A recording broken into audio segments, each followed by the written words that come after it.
I want to welcome you to our 9th lecture of church history. We're going to go over one of my favorite periods in history. In America, it's called the Great Awakening. In England, it was called the Evangelical Awakening.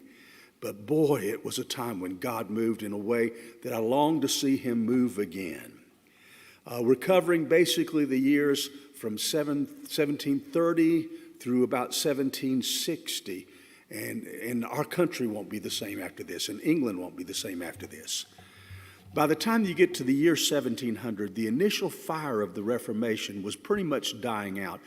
One of the things I think we'd all have to admit, it's hard for the second and third generation, after a genuine move of God, to maintain that freshness in their hearts. So in America, all churches were declining by 1720. In 1700, less than 10% of Americans attended church at all. Many pastors, because they'd seen people basically walk away from God, get caught up in life, this country that was founded as a Christian country that was no longer the passion, they began to preach a genre of sermons called Jeremiads. That was based on the old prophet Jeremiah, who preached Israel's funeral and basically talked about how you've gone far from God and God's going to judge. And so by the time you get to 1700, 1720, pastor after pastor went to the pulpit and said, this country's gone so far down. We've got so much sin now, so little care for God. And that was the content of the sermons, and nothing was changing. Can I just chase a little rabbit here? I think we're tempted to do that same kind of preaching today. To go back and say, look what we've lost in our lifetime, and look how far we've come down. And if all we do is go to the pulpit and say it's bad and we've gone far away from God, that will not bring a nation back to God. But let me tell you what happened. Now, as bad as it was in America, folks, it was worse in England. By the time you get to 1700, the morals were weak in England, divorce was rampant. Immorality was fashionable. Fathers taught their sons the art of seduction. The plays were bawdy. There was an addiction that was sweeping England because they developed a cheap way to produce alcohol. It was called gin, and it actually got the nickname the gin craze. And anywhere you go, you could find cheap alcohol. And so alcoholism was destroying the nation. In fact, once in the early 1700s, they dismissed Parliament and sent them home because nobody was sober. They said, y'all just go on, you're not doing any good. That sounds like today, doesn't it? The churches were weak in England. Less than 10% attended church in England, but in America. But in England, less than 1% of the people attended church by the year 1700. But if they went to church, they wouldn't have heard the gospel. Basically what had happened is the preachers in the pulpits were preaching a moralism. They were basically saying, you just need to go out there and be better people. I've heard it summed up this way. There were nice men telling nice people they need to be nicer. Thomas Carlyle visited every church in London. He said he could not find one that gave any distinctive fact of the gospel in any church he attended. It was just that do-goodism that was preached in the pulpit. But then another reason why people didn't go to church, the poor couldn't afford to go to church. The way the churches made their budget was this. They would rent their pews for a 1-year pew rent. Can you imagine that? And so in other words, if you could not pay the price to rent a pew for an entire year, you'd have no pew to sit on. And even if that family wasn't there, nobody could sit on that pew because that was rented by that person or that family.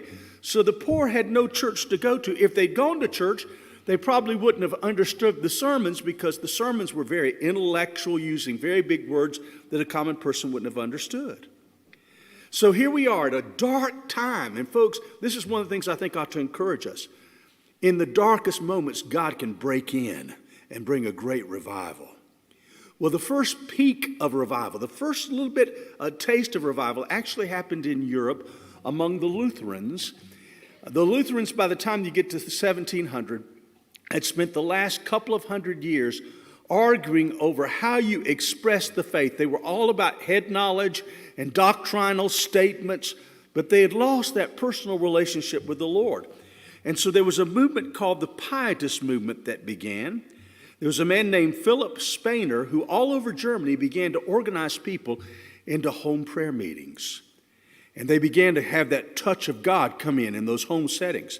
Another man named Frankie, Franke, formed a university at Howe to produce people who had a real relationship with God. But the epitome of the movement of God, of the pietism, happened in Moravia with a landed count named Count Nicholas von Zinzendorf. Zinzendorf had a lot of property, and you've got to understand, at this time, there were still state churches all over Europe. So if you did not agree 100% with that church and said, I can't go to the state church, you could be persecuted, you could be put in prison, your property could be taken away.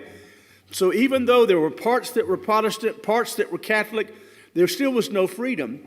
So Zinzendorf let it be known that if you're one of the persecuted minority Protestants, you can come and live on my land. He thought it would become a place of heaven on earth, but what he found was the opposite. Because all these groups that had objected to doctrine in their state churches, they came and formed their little groups, and then they spent all of their time, one group arguing with another. And so there was no peace in his land. So finally he said, that's enough. He gave out an order that for the next 2 weeks, no one is allowed to talk about anything but Jesus Christ and Him crucified. If there's a sermon in any of your chapels, it must be on Jesus Christ and Him crucified. If you have a devotion in your family, it must be on Jesus Christ and Him crucified. And then after 2 weeks of focusing on the cross, he said, let's meet together and have a communion service. And when they met, the Spirit of God fell on them. It was an incredible revival. In fact, for over 100 years, they started a 24-hour prayer meeting that never ended for over 100 years. But they also, here, they came to know the Lord personally. They began to send out missionaries who would begin to talk to people about going from head knowledge to say, have you put your faith? Do you know the Lord? Do you know that you have salvation? They went to places like Greenland and reached the Eskimos for Christ. They especially targeted America. A group of them came to Old Salem in North Carolina and formed what is now the city of Winston-Salem, the Moravian Brethren. Well, meanwhile, back in England, God decided to do something through two people, John Wesley and George Whitefield. Wesley's father was a Church of England pastor. England had very much a class structure in that day and time. His father was highly educated, so they would have been considered to be a part of the upper class. He made his way and went to Oxford. He was actually the 15th child of his mother and father. His brother Charles, the great hymn writer, was the 18th child. She basically, for 19 years, had a baby a year. Now, only 9 of those lived. But this mama, Susanna, was extraordinary. What she did was, in the midst of taking care of a household, remember, no microwaves in that day and time, she found time to spend 1 hour individually with every one of her children to give them personal tutoring. By the time they were 5, they could read and write English, Latin, and Greek. But she also was very strict. She also made it clear by the time they were 5, they could never cry again and that there'd be no laughter in her house. I think what happened is John Wesley found his personality, he became dysfunctional because of that rigidness. Never in his life did he allow himself a moment of laughter or to do something just for himself because of that kind of stern discipline. Well, he and his brother Charles went off to Oxford. Very few students at Oxford had any heart for God. So they together formed a club with just a handful of other people that they called the Holy Club. Here was an unholy university, so they had a group of people who were determined to be holy, and they had definite disciplines. They fasted during the daylight hours 2 days a week, and they didn't just fast to fast. They fasted so they could take the money they would have spent on food that day and give it to the poor. They went to communion every single day. They spent hours in prayer. They also, in that particular time in England, the death penalty was given out for the smallest offenses. So there were always a group of people awaiting to be executed every week. They would go once a week and go preach to the prisoners on death row. So that was the kind of discipline that they had. Now later on, another man joined them, but he was from the lower strata of society. His name was George Whitefield. His parents were tavern owners. At 5 years of age, he was the one that got the mop and cleaned up after the drunks. Well, Oxford always allowed for a certain number of poor students to come, but here's the catch. If you got one of those poor person's scholarship, that meant in order to receive the scholarship, they would assign you to one of the upper class students, and you would become their personal servant during your stay. So George Whitefield basically went on a work study. He became a servant of an upper class student, but he got to go to Oxford. He joined in with them. Well, after Wesley was finished with college, a man named Oglethorpe had gotten permission from the king to start a new colony in Georgia. There was a real problem in England. If a person owed a debt, they would be put in debtor's prison, which was an unending thing, because if you're in prison, how can you pay your debts? So the prisons were being filled with prisoners who were debtor prisoners. So Oglethorpe said, I think we can solve this. Give us some land at the southern extreme of where your colonies are. We'll start a new colony, and we'll simply empty the jail of debtors with their families, and we'll go over there, give them all a piece of land, and we'll start a new colony for you. Well, Oglethorpe asked Wesley to go as the chaplain for this new colony, and he was excited. He was going to do two things. He was going to win the Indians to Christ, and he was going to turn this new colony into a holy club, a colony where everybody lived by these disciplines. Now, this is a colony founded with people right out of prison. You can imagine how well that went over. So he got on the boat to go. While he was on that boat, he met Moravian missionaries. They began to ask him questions like, do you know that you have a place in heaven? Do you know for certain that you are saved?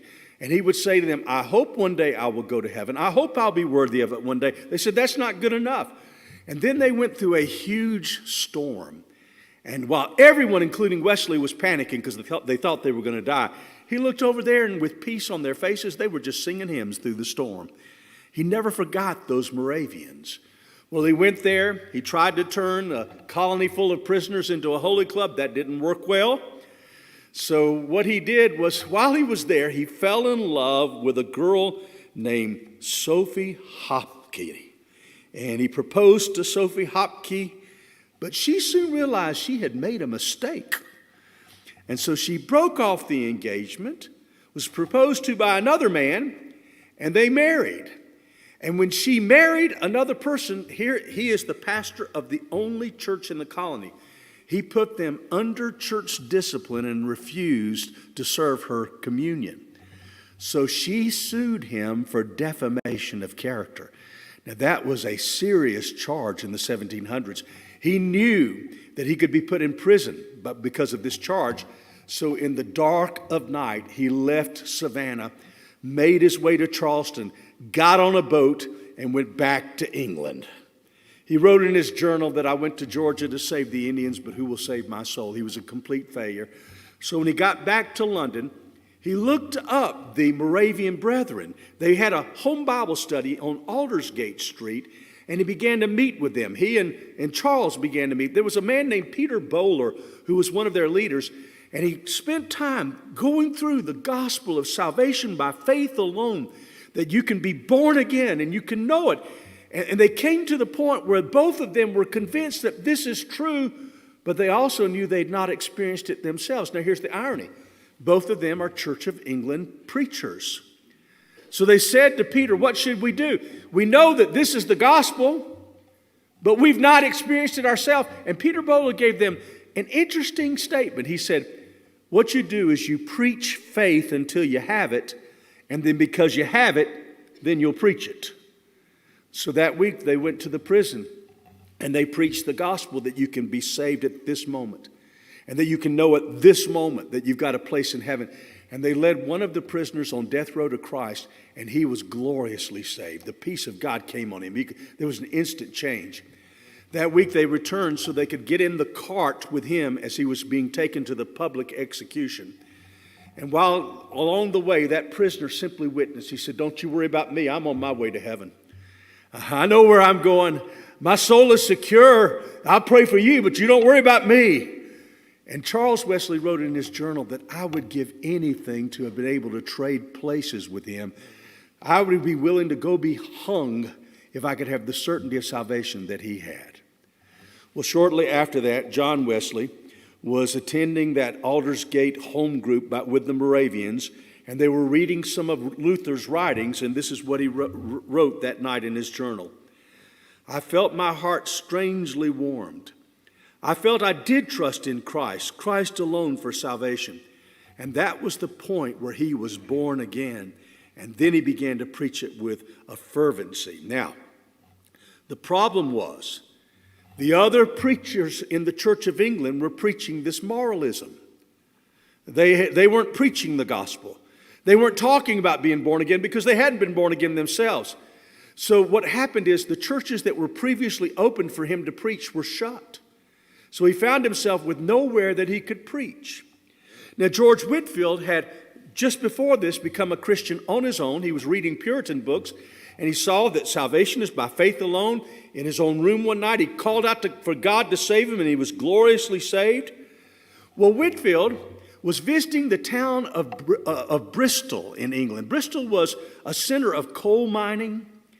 He happened to be walking where the coal mines came out after work one evening, and he watched as thousands of coal miners came out. They had the black coal dust on their faces, and his heart broke for him. These are people that didn't know the gospel, had no church to go to. So he went on a hill with his Church of England cassock on, dressed like a preacher. And he began with that big voice he had and began to preach. And everybody looked up and said, "This is strange." And most of them had never heard a preacher in person themselves. So they just gathered around him. And as he preached, the Holy Spirit worked in their hearts.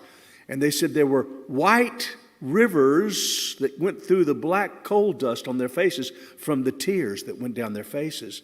And he called them to put their faith in Christ and said, "I'll meet you tomorrow morning an hour before you go into the mines." And so he began to meet them and gathered a crowd of 20,000 people that met him in the morning before they dispersed and went to all the coal mines to go after the coal. Well, the problem that Whitefield had was he had promised Oglethorpe that he would replace John Wesley and become the chaplain for that new colony of Georgia. And he had a ticket and a date when he had to leave for Georgia. But he had all of these new Christians that he had to take care of. So he sent word to his friend John and said, "You've got to come up here. I've got people that have come to know Christ and they need to be taken care of." Now, John was high church. That was the way he was raised.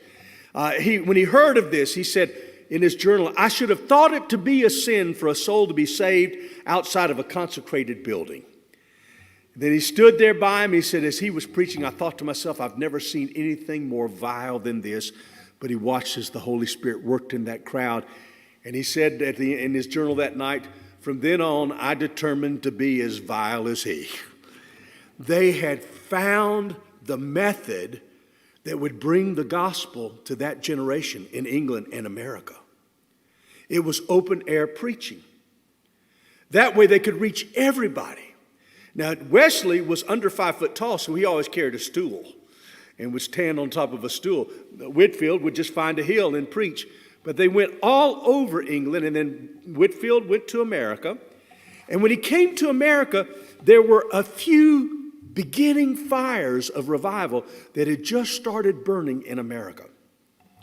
Probably the first fire of revival happened in New York City among a Dutch Reformed congregation led by Theodore Frelinghuysen. And what he did was he began to preach, "You must be born again." He required his members to share a testimony of their born-again experience before he'd let them take communion. And as they began to look into their own souls, they became born again, and God brought a revival to New York there in that pocket. There were 2 Presbyterian pastors, William and Gilbert Tennant. And they had a burden because most of their fellow Presbyterians were moralistic preachers. In fact, they wrote a sermon that was printed that became very unpopular called "The Danger of the Unconverted Ministry."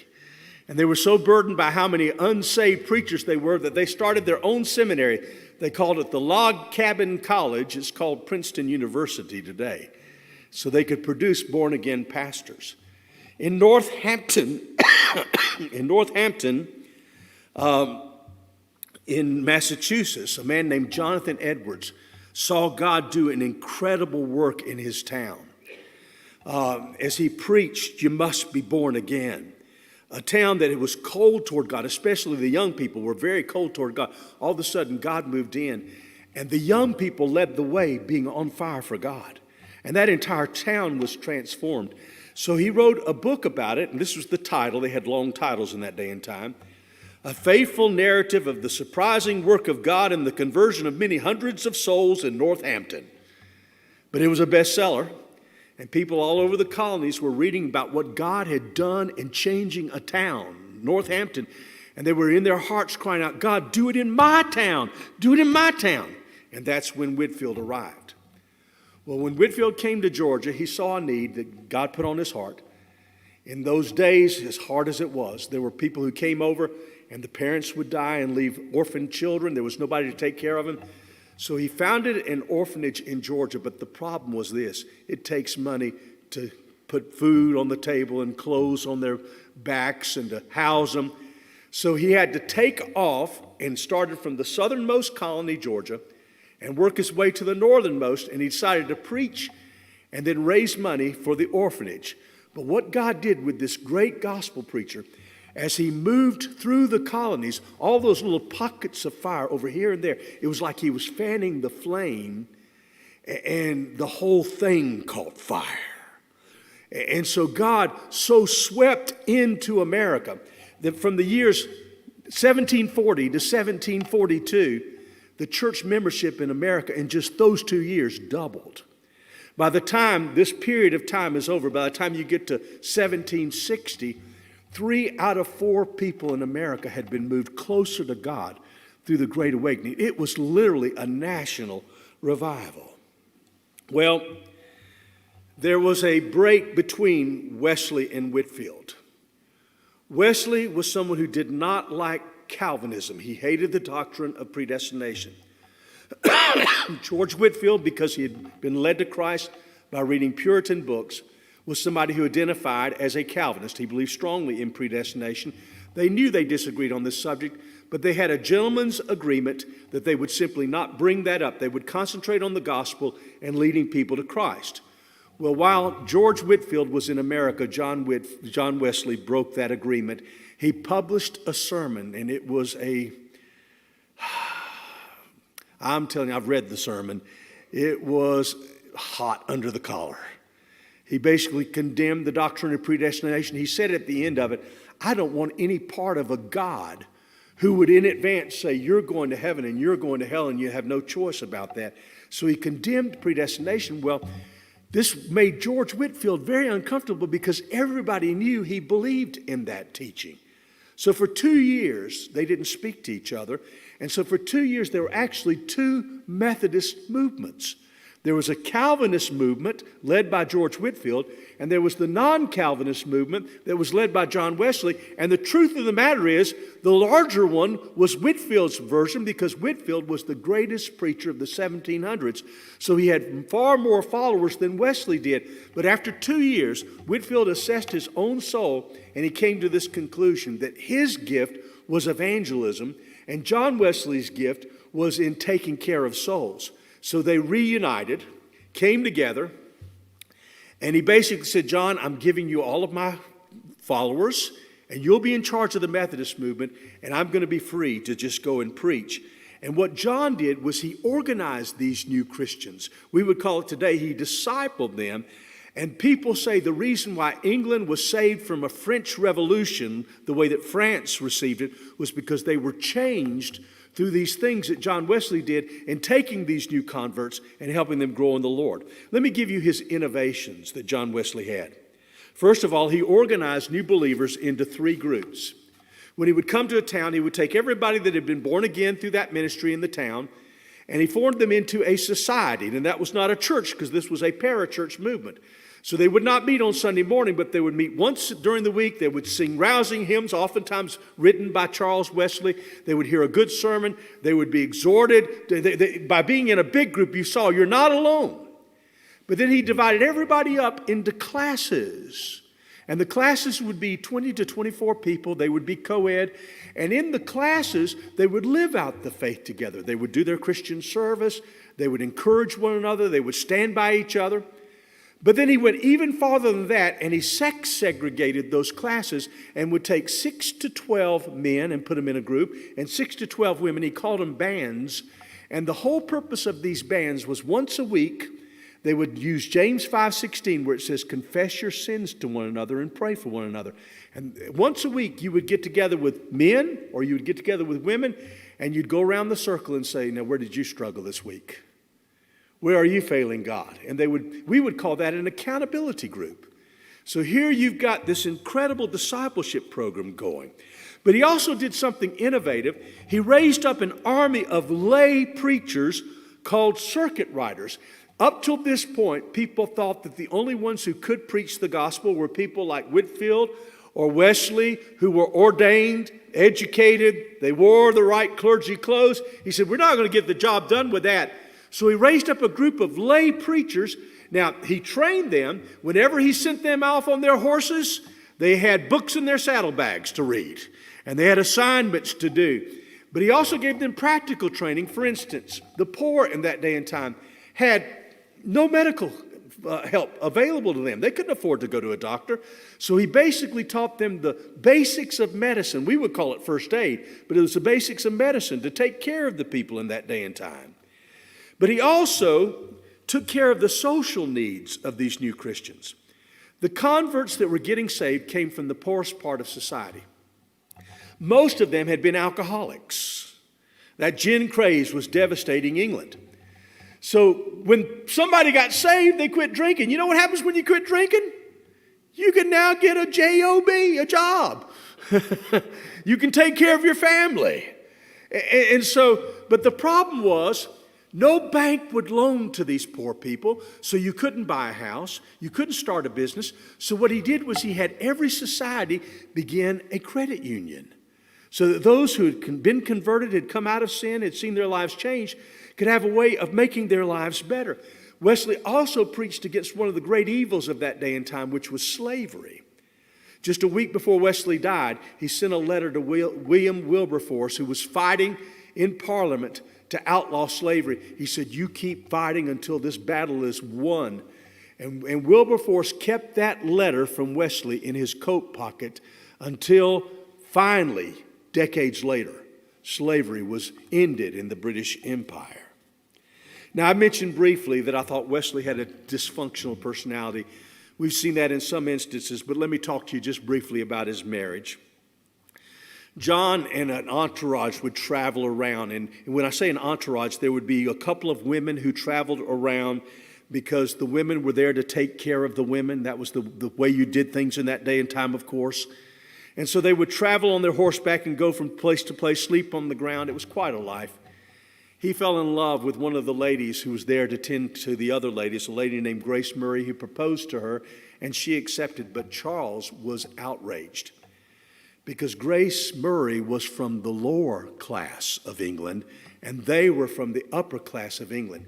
So when John took off on his own to go on a preaching tour, Charles took Grace aside and said, this will destroy the Methodist movement if you marry John. And the only way we can prevent this from happening is you have to be married before John returns from his trip. So he found one of John's best friends, and he married that man to Grace Murray while John was on a several-week preaching trip. Can you imagine his shock when he came home and found that his fiancée was married to one of his friends, and the marriage was performed by his brother? They didn't speak for several years. But on the rebound, he took off. As he was traveling, he got sick in one town. He was in his late 40s. A widow who was in her early 40s took him into her home and said, I'll nurse you to health. And when he got stronger, he looked up at her and said, marry me now. He didn't want Charles to have a word in that, so they got married immediately. He said, now get on the horse. We're going to do the Lord's work. Well, she had never experienced that kind of life. She made one tour and said, that's not the life for me. And he coldly said, well, I must do the Lord's work. And basically paid her no more attention the rest of her life. They had a broken marriage. The only time he would see her, occasionally she would show up when he was preaching to a large crowd in the open field, and she would be the distressed woman at the edge of the crowd saying, don't listen to this man, he's a hypocrite. I know I'm married to him. So he had that dysfunctional nature that still was there in his life. By the way, one of his teachings that we'll revisit when we get to the history of the Pentecostals, is he taught that there was a second blessing possible where you could live an entirely holy life called sinless perfection. But to his credit, he claimed to have never experienced it in his life, and his wife would have agreed. Well, we've seen this great revival that has swept England, has swept America. But one of the things that you need to know is this revival brought division to the American Christians as well. Not everyone was enthusiastic about the revival that happened in these years of the 1700s. Every major American denomination split over the revival. The Presbyterians split between the new side, who were for it, and the old side. The Congregationalists, the denomination of Edwards, split between the new lights and the old lights. The Baptists split between two groups, the regular Baptists and the separate Baptists. And the regular Baptists said, we don't like all this emotion, because I'll tell you what, folks, when you go out and you're preaching among the poor and they're getting gloriously saved, they're not going to be quiet about it. In fact, the Methodists originally were called shouting Methodists because they became such joyful Christians. And so those in the established churches on the East Coast said, we don't want that kind of thing in our churches. They didn't like this concept of lay preachers. And so they wanted their preachers to be educated, have decorum. Well, there were a couple of men who got saved in the revival up north who were congregational preachers who became Baptists. And by the way, many of those who got saved under Whitefield, even though Whitefield was a Church of England preacher, they became Baptists. In fact, he complained one day, all my chicks have become ducks.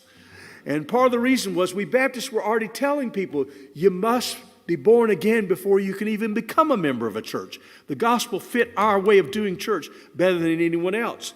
So these two men came to North Carolina, to the country, Shubal Stearns and Daniel Marshall, and they formed the Sandy Creek Church along with the Sandy Creek Association. And they began to go out, especially they began to spread westward as the crowds moved from the East Coast over across the South, over into the West. And if you've noticed today, as you drive across the South and across the West, you'll find mainly Baptists and Methodists. You won't find as many Presbyterians. You won't find as many Episcopal.